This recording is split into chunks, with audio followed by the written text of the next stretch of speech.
All right, y'all listen up, right? God said to Moses, now you'll see what I'll do to Pharaoh. With a strong hand he'll send them out free. With a strong hand he'll drive them out of his land. But by my name, God, I am present. I was not known to them. I also established my covenant with them to give them the land of Canaan, the country in which they lived as sojourners. But now I've heard the groanings of the Israelites whom the Egyptians continue to enslave. And I remembered my covenant. Therefore, tell the Israelites, I am God. I will bring you out from under the cruel, hard labor of Egypt. I will rescue you from slavery. I will redeem you, intervening with great acts of judgment. I'll take you as my own people, and I'll be God to you. You'll know that I am God, your God, who brings you out from under the cruel, hard labor of Egypt.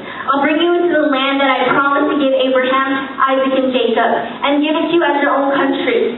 I am God. But when Moses delivered this message to the Israelites, they didn't even hear him. They were that beaten down in spirit by the harsh slave conditions. Then God said to Moses, go and speak to Pharaoh, king of Egypt, so that he will release the Israelites from his land. Moses answered God, look, the Israelites won't even listen to me. How do you expect Pharaoh to? And besides, I stutter. But God again laid out the facts to Moses and Aaron regarding the Israelites and Pharaoh, king of Egypt. And he commanded them again to lead the Israelites out of the land of Egypt. The first point I want to bring to you is that God is a strong God and the present God. Yeah, that's right. God revealed himself to Abraham and Isaac as a strong God. But there was a part of God that they didn't know. There's a part of God that you don't know. There's so much more that you don't know about him. God wants to reveal himself to this generation greater than he's revealed himself to any other generation. Yeah. The word present means between past and future. If you're talking, I ask you to stop. It means existing or happening now. It means current, actually here, or involved. In attendance, present also means to impart, to offer, to acquaint with, or to communicate. God wants to present himself to you. God wants to impart the giftings to you. God wants to expose or reveal his plans for your life. His love to you and the giftings and purpose he's placed within you. You may not see the results now, but keep pursuing. Because he is on his way. He is involved and he's current in your life.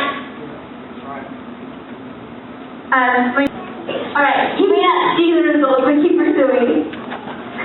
He's about to do something he's never done, guys. He's about to do something he has never done before. Get ready and be expectant, guys. He's about to do something crazy. Alright, he cares about you. He has not forgotten you. Many of you go through stuff at home. Your parents aren't saved, I understand, because mine aren't either. You go through so much stuff at home. Your identity is being challenged every day. Right. But God cares for you. And he has not forgotten you. He loves you. He wants to reveal himself to you. Come on. He wants to show himself who he truly is. Because many times you get an opinion of God of what others say he is. Of what Christian movies or what movies say he is. Because nowadays nobody can be a Christian in a movie without being like real mean or not a Christian, really.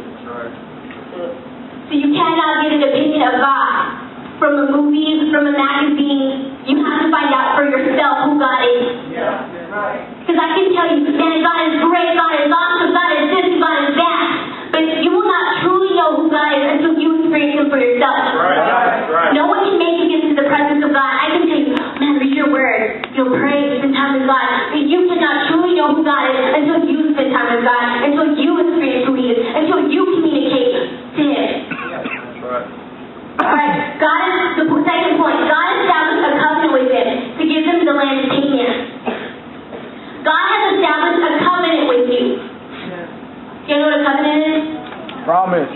It's a promise. He is a God of promises, and He is faithful and just to give them to you. That's right. He is faithful, guys. He is faithful even when you're not. Yep. And many of you are in relationships, and you love to talk to the boys. You love to talk to the girls. You could be talking to one girl. This is from guys. Or guys. You could be talking to one girl, texting one girl.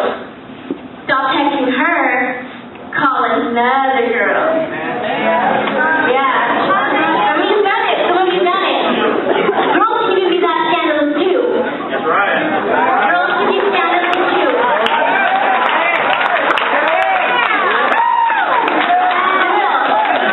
For real. Meagan texted one guy. Yeah, here's another guy. Texted one guy. Stop texting this guy. Call this other guy. Or this guy calls her. And then the other guy's on the other line. Calling her. I don't know. Where did I get this from? I don't know. But anyway, He is faithful to you guys. Many of you don't know how to be faithful in a relationship.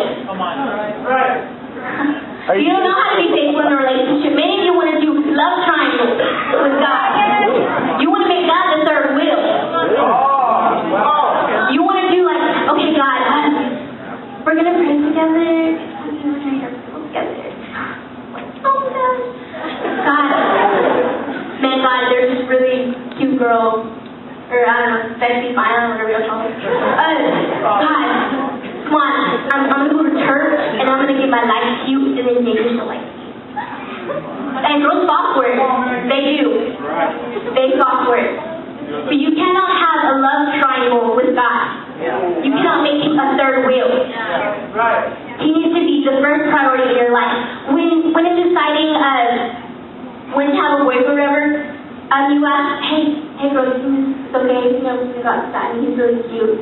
I mean, he has a car. I mean, he's not a job, but he's cute. You know? You think so? But do you ever think about asking God? I mean, really. Do you ever think about asking God? God needs to be first priority in your life. He cannot be the third wheel. Yeah. That's right. Alright, Exodus 6:3 had said that they were in Canaan and they were sojourners. Sojourners means to reside temporarily. A temporary stay.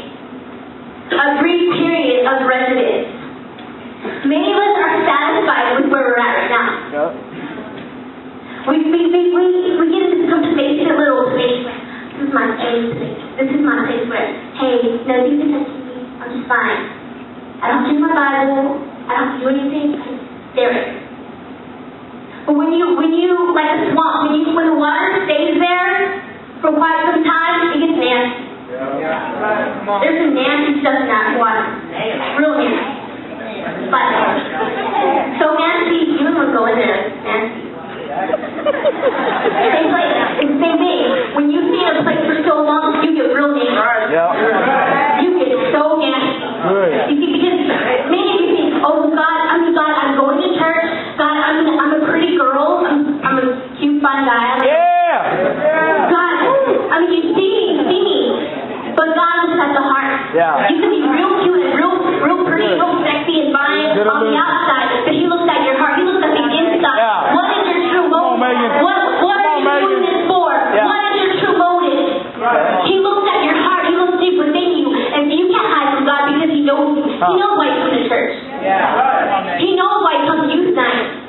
He knows that. God, there's this cute guy. I mean, of course, God already knows. Man, we're gonna hook up at youth night. I was in 7th grade once too. I was young. I mean, I'm still young, but whatever. You know, I know how it is. Man, God, that really fine girl was there. You would tell God, man, that fine girl's there. He knows your true motives. Okay, we're satisfied with not drinking. Many of you are so satisfied with staying in the same place. Just graduated high school. I'm going to get into this job, just graduate high school. But God has bigger plans for you than just graduating high school. I mean, come on, if you're going to go to high school, go to college. Yeah. You're going to go to college and shoot, go for your master's. Yeah. Go for your your doctorate. You know, if you're gonna do something, just do it all the way.